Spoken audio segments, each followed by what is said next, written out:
एका साध्या अपार्टमेंटच्या 4 भिंतीच्या आत सुरू होतो हा सायकोलॉजिकल थ्रिलर, जिथे प्रेम, संशय, संघर्षाची गुंतागुंत उलगडत जाते.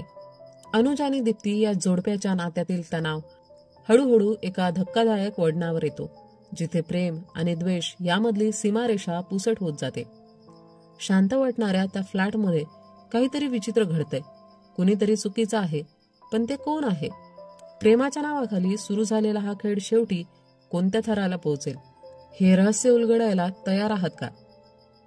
मूवीची सुरुवात होते जेव्हा आपण दीप्ती नावाच्या मुलीला बघतो. ती प्रेग्नन्सी टेस्ट करते आणि तिला कळतं की ती प्रेग्नंट आहे. पण ही गोष्ट तिला आनंदी करत नाही, तर तिच्या चेहऱ्यावर दुःख असतं. ती लगेचच तिच्या नवऱ्याला अनुपला कॉल करते, पण तो फोन उचलत नाही. अनुप घरी बसून दारू पित असतो. तेवढ्यात त्याला हरिता नावाच्या मुलीचा मेसेज येतो, आय एम प्रेग्नंट. पण अनुप त्या मेसेजला सिरियसली घेत नाही आणि तो परत दारू पित व्हिडिओ गेम खेळत बसतो. दीप्ती घरी येते आणि त्यांच्यामध्ये जोरदार भांडण सुरू होतं, कारण दीप्तीला संशय येतो की अनुपचं दुसऱ्या कोणाशी तरी अफेअर सुरू आहे. त्यांचं भांडण खूप इंटेन्स होतं, पण नेमकं काय बोललं जातं हे स्पष्ट दाखवलं जात नाही. अनुपला खूप राग येतो आणि तो दीप्तीच्या डोक्यावर जबरदस्त वार करतो, ज्यामुळं ती जागीच मरते. आता अनुप विचारात पडतो की पुढे काय करायचं. त्याचवेळी तो बघतो की त्याला समोरच्या घरातून कोणीतरी बघत आहे. त्यामुळं तो लगेचच घराची खिडक्या दारं बंद करून परत दारू प्यायला लागतो. तेवढ्यात दीप्तीच्या वडिलांचा फोन येतो आणि ते तिला बोलवायला सांगतात. पण अनुप खोटं सांगतो की ती झोपलेली आहे. अनुप बाथरूम मध्ये जाऊन विचार करत असतो, तेव्हा अचानक भिंती त्याच्याकडे सरकायला लागतात, जणू काही त्याला चिरडून टाकणार आहेत. हा सीन त्याच्या टेन्शनचं प्रतीक असतं. तो ब्लेड घेतो आणि स्वतःची नस कापून आत्महत्या करण्याचा विचार करतो. पण तेव्हाच घराची बेल वाजते. अनुप पटकन दीप्तीच्या डेड बॉडीला बाथरूम मध्ये टाकतो आणि घराची सफाई करायला लागतो. तो पाहतो की एक व्यक्ती घरात येते. तो कोणी दुसरा नसून त्याचा मित्रच गोकुलन असतो. गोकुलन घरात शिरताच उरलेली दारू पिऊ लागतो. मग तो म्हणतो, भूक लागली आहे, माझ्यासाठी हा फ्राय बनवशील का? अनुप टेन्शन मध्ये असतो, पण गोकुलन बोलतच राहतो, मी मरायचा विचार केला होता, ठरवलं होतं, पण करू शकलो नाही. पण मला मरायला हवं. अनुप रागात म्हणतो, तू हे सगळं मला सांगायला इथे आलायस का? माझ्या डोक्यात आधीच 1000 टेन्शन आहेत, जा इथून. गोकुलन म्हणतो, तुला नाही सांगणार तर कोणाला सांगू? तूच तर माझा मित्र आहेस, माझ्या भावना तुला कळतील. तू एकटा असा माणूस आहे की जो मला समजू शकणार. तेवढ्यात अनुप जे हा फ्राय बनवत होता ते जळून जातं.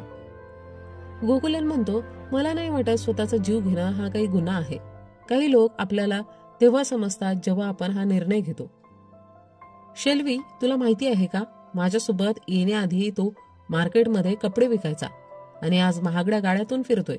बिझनेस फेल झाल्यानंतर मी त्याच्यासोबत कॅफेची सुरुवात केली, जी एकदम कमाल आयडिया होती, पण ती ही फ्लॉप झाली आणि तो धोकेबाज अजूनही पैशांसाठी माझ्या मागे लागलेला आहे. जेव्हा मी हे सगळं माझ्या बायकोला सांगितलं, तेव्हा तुला माहिती आहे का ती काय म्हणाली? की मी वेडा आहे, मी वेडा आहे. मग त्यावेळी का नाही विचार केला जेव्हा माझ्यासोबत राहण्याचा तिने निर्णय घेतला होता? आणि आता काय वाटतंय तिला की मी वेडा आहे? भांडणात जे तोडफोड झाली ते साफ करण्यात अनुप व्यस्त होता. गोकुलन म्हणतो की आम्ही 2 वर्षापासून प्रयत्न करत आहोत, पण आम्हाला मूल होत नाही आणि माझी बायको म्हणते की दोष तिच्यात नाही माझ्यात आहे. अनुप म्हणतो, काही काळापूर्वी तू एका मुलीला प्रेग्नेंट केलं होतंस आणि मग गर्भपात करावला होतास, नाही का? गोकुलन बाथरूमला जात असतो तेव्हा अनुप म्हणतो, त्या बाथरूम मध्ये नाही, दुसऱ्यात जा. जाताना गोकुलन काहीतरी पडलेलं पाहतो, पण तो धक्का बसण्याऐवजी सहज म्हणतो, हे साफ करून टाक. अनुप फोटो फ्रेम बेड खाली लपवतो आणि दीप्तीचे हातपाय दोरीने बांधून मोबाईलवर शोधतो की लाश कशी नष्ट करतात. तो तिला सुटकेसमध्ये टाकून कुठेतरी फेकून द्यायचा विचार करतो, पण त्याच्याकडे इतका मोठा सुटकेस नव्हता. गोकुलनला शिल्पीचा फोन येतो. तो म्हणतो, कोणीतरी आपला कॅफेचं सामान विकत घ्यायला तयार आहे, पण यामुळे 15 लाखाचं नुकसान होईल आणि कदाचित तुझं घरही जाईल. याबाबत मी आधीच तुझ्या पत्नीशी बोलून घेतलं आहे, तर सांग मी संध्याकाळी तुझ्या घरी येऊ का? कारण आता काही गडबड झाली तर आपण अडचणीत येऊ शकतो. गोकुलन विचारात पडतो, शिल्पीने आधीच माझ्या पत्नीशी याबाबत चर्चा केली आहे, तर आता तुम्ही दोघं ठरवा काय करायचं, मी काय सांगू? नंतर तो अनुपला म्हणतो, त्याने माझी बायको हिरावून घेतली, बिझनेसमध्ये मला फसवलं, माझा फ्लॅट घेतला आता माझ्याकडे काहीच उरलेलं नाही. या शिल्बीने मला पूर्णपणे उद्ध्वस्त केलं, पण त्यालाही मी काय बोलणार? दोष तर माझ्या बायकोमध्येच होता. तिने मला सोडून दिलं, मग मी दुसऱ्याला काय दोष देऊ? पण मी अजूनही तिच्यावर खूप प्रेम करतो, म्हणून या परिस्थितीचा एकच उपाय आहे की मी मरून जावं. अनुप त्याला समजावतो, असं स्वतःच्या मनाने सगळं ठरू नकोस. शांत बसून एकमेकांशी सगळं मनमोकळेपणाने बोला. आपल्या भावना शेअर करा, नाहीतर असं सगळं आतमध्ये दाबून ठेवशील आणि एक दिवस सगळं फुटेल आणि तेव्हा मोठी गडबड होईल. मी हे माझ्या अनुभवावरून सांगतोय. गोकुलन एकदम मोटिवेट होतो आणि बाल्कनीत जाऊन आपल्या बायकोला फोन करतो. दरम्यान अनुप दीप्तीला बिन बॅगमध्ये भरण्याचा प्रयत्न करतो, पण ती सुद्धा लहान पडते. अनुपच्या टी शर्टवर रक्ताचे दाग पडतात, म्हणून तो टी शर्ट बदलून बाहेर येतो आणि बघतो की गोकुलन डिटर्जंट पीत आहे. तो लगेच धावत जाऊन त्याला थांबवतो आणि ओरडतो, माझ्या घरात मरून मला का फसवायचंय तुला? गोकुलन म्हणतो, मी तिला कॉल करून सांगितलं की मी मरायला चाललोय, तर ती म्हणाली जा मरून जा. अनुप म्हणतो, अरे तिने असं म्हटलं तर काय झालं? जर ती तुला मरायला सांगत असेल तर तुला अजून छान जगायला हवं. खरा पुरुष तोच असतो. जर शिल्बीशी समस्या आहे तर त्याच्याशी बोल, आणि पैशाची समस्या आहे तर पैसा मिळव. मग तुझ्या आयुष्यात काहीच अडचण राहणार नाही. तेवढ्यात अनुप बाल्कनीतून खाली बघतो आणि बघतो की पोलीस आले आहेत. कदाचित शेजाऱ्याने बोलवले असतील. गोकुलन टेन्शनमध्ये येतो आणि अनुपचा श्वास जोरात चालायला लागतो. पण नंतर कळतं की पोलीस त्याच्या घरी नाही तर वरच्या मजल्यावर गेले आहेत. हे बघून तो सुटकेचा श्वास घेतो. तेवढ्यात हरिताचा कॉल येतो. ती विचारते, मी प्रेग्नंट आहे, आता काय करायचं? अनुप सांगतो, तू टेन्शन घेऊ नकोस, आपण काहीतरी मार्ग काढू. मी 2 दिवसांसाठी इथे नाही, पण परत आलो की बोलू. तेवढ्यात घराची बेल वाजते. त्याचा दुसरा मित्र येतो आणि त्याच्यासोबत एक मुलगी असते. हा मित्र नेहमीच मुलींना घेऊन तिथे राहायचा. त्याच्या नावाचा उल्लेख कुठेही नाही, त्यामुळं आपण त्याला त्याच्या खऱ्या नावाने सुधी म्हणून बोलू. अनुप त्याला म्हणतो की आज तू इथे राहू शकत नाहीस, आम्ही आधीच टेन्शन मध्ये आहोत, तू तिला घेऊन निघून जा. सुधी म्हणतो, अरे मी तुला विचारूनच तर आलोय. जर माझ्या बायकोला कळलं तर मी अडचणीत येईल. फक्त अर्धा तास, मग मी इकडून निघून जाईल पक्क. गोकुलन आता ठरवतो की मी आता मरणार नाही, मी सूड घेईल. अनुप टेन्शन मध्ये येतो. एक तर मी आधीच एक कांड करून ठेवलाय आणि आता हे दोघं वेगळाच कचरा करतायत. मी रागाच्या भरात काहीतरी चूक करून बसलो.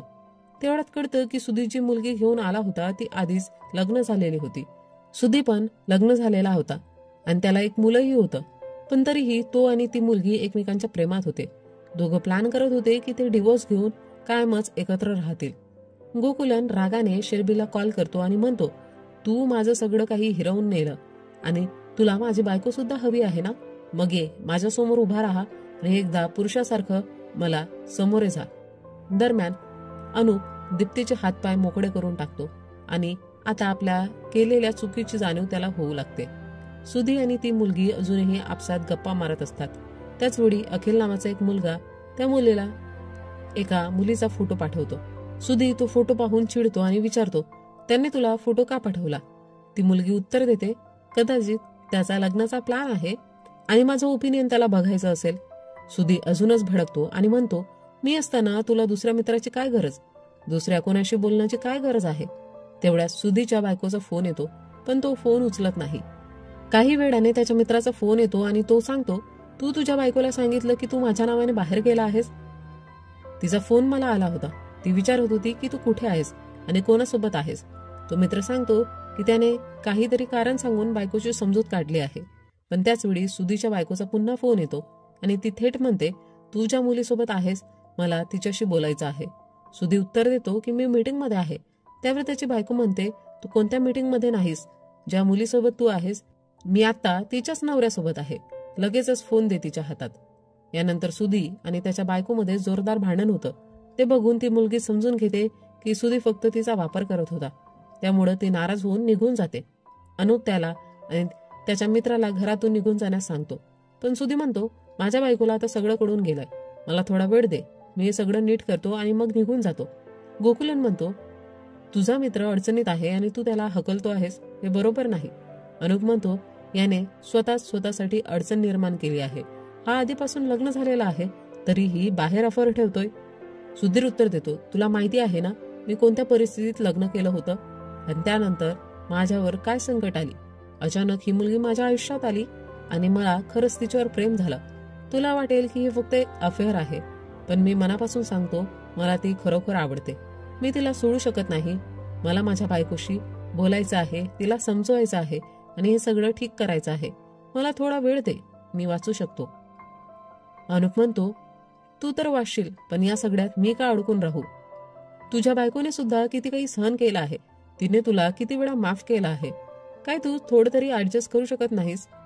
सुधी म्हणतो, मी सुद्धा खूप ऍडजस्ट केला आहे. मी घरी जाईन आणि तसंच बोलेन जसं तू सांगितलंस.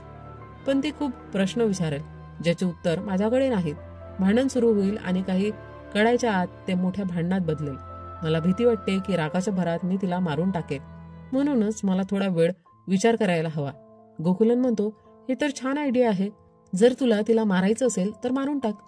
अनुप रागाने म्हणतो, तुम्हाला काय करायचं ते करा. मरा, मारा, पण इथून निघून जा.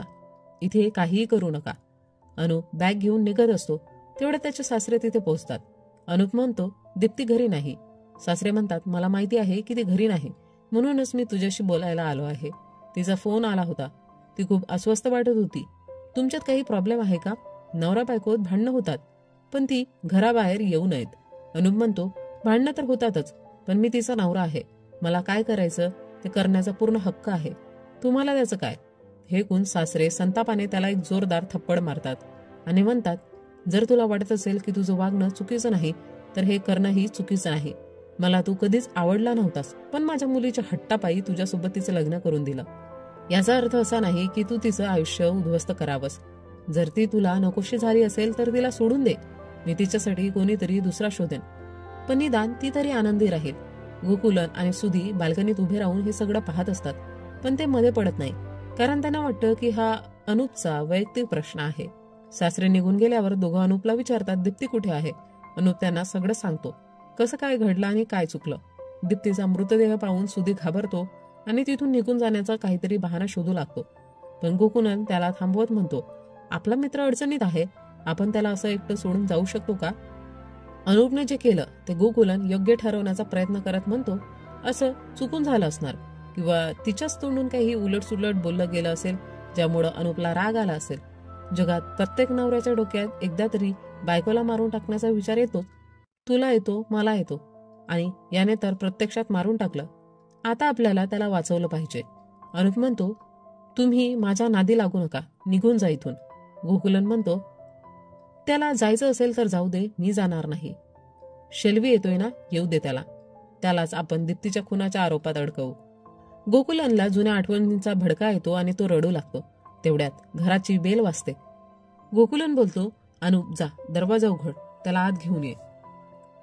अनुप दरवाजा उघडतो, पण बाहेर शेल्वी नसतो. समोर उभी असते दीप्ती.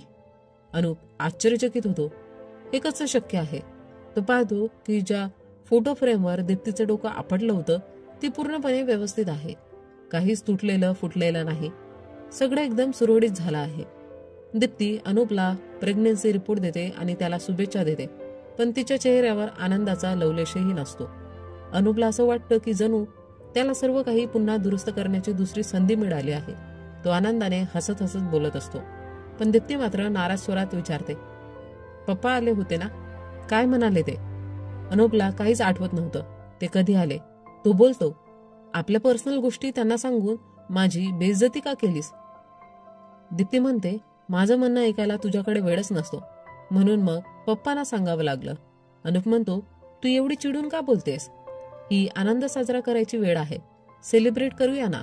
पण दीप्ती म्हणते, मला काहीही सेलिब्रेट करायचं नाही. मला माहिती आहे की आपण या बाळासाठी खूप काही केलं, पण आता मला हे बाळ नकोय. अनुप धक्का बसल्यासारखं विचारतो, मी असं काय केलं की तू असं म्हणतेस? दीप्ती उत्तर देते, मी घरी नसताना तू तिला इथे का आणलंस? हे चुकीचं नाही का? तुला कधीच वाटलं नाही की ते नातं चुकीचं आहे? तू अजूनही मला फसवत आहे, नाही का? असं काय आहे तिच्यात जे माझ्यात नाही? तुझं तिच्यावर प्रेम आहे का? काही वचन दिलंयस का तिला? अनुप म्हणतो, एक मित्र दुसऱ्या मित्राच्या घरी जाऊ शकत नाही का? तू तुझ्या मित्रांच्या घरी जात नाहीस का?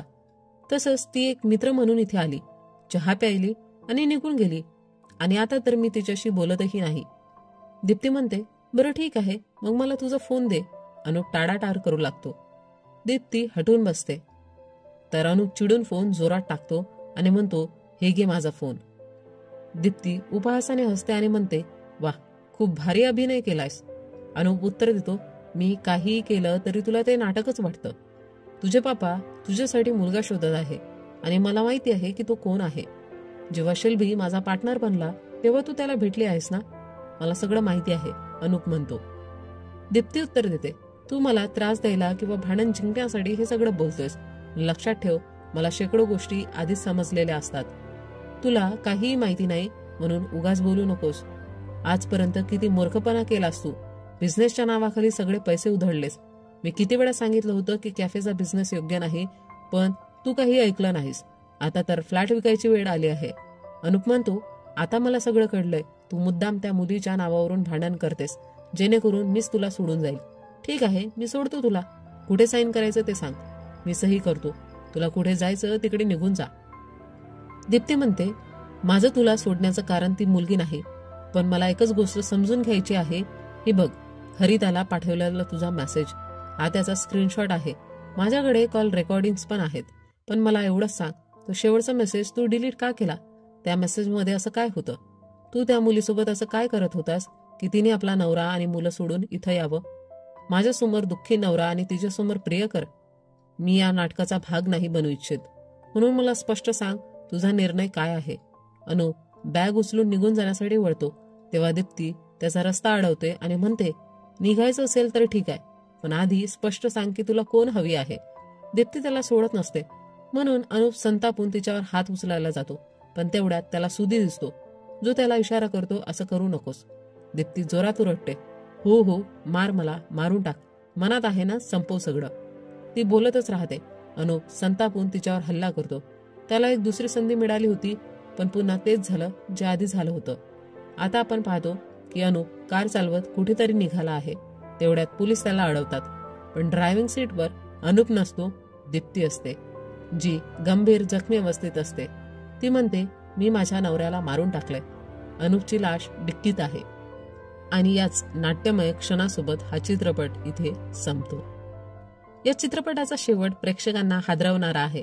अनुपच्या चुका, त्याचा अहंकार, फसवणूक आणि दीप्तीच्या सहनशक्तीचा अंत, या सगळ्याचा परिणाम असा होतो की शेवटी दीप्ती स्वतःच्या हाती न्याय घेते. ही कहाणी दाखवते की विश्वासघात आणि गैरसमज यामुळं नातं कसं नष्ट होऊ शकतं. दीप्तीला अखेर वेदना आणि संतापाच्या भरात असं काही करावं लागतं जे तिने कधी अपेक्षितही केलं नव्हतं. या धक्कादायक शेवटासह चित्रपट एक मोठा संदेश देतो. नात्यांमध्ये संवाद, विश्वास आणि समजूतदारपणा नसेल तर शेवटी विनाश अटळ असतो.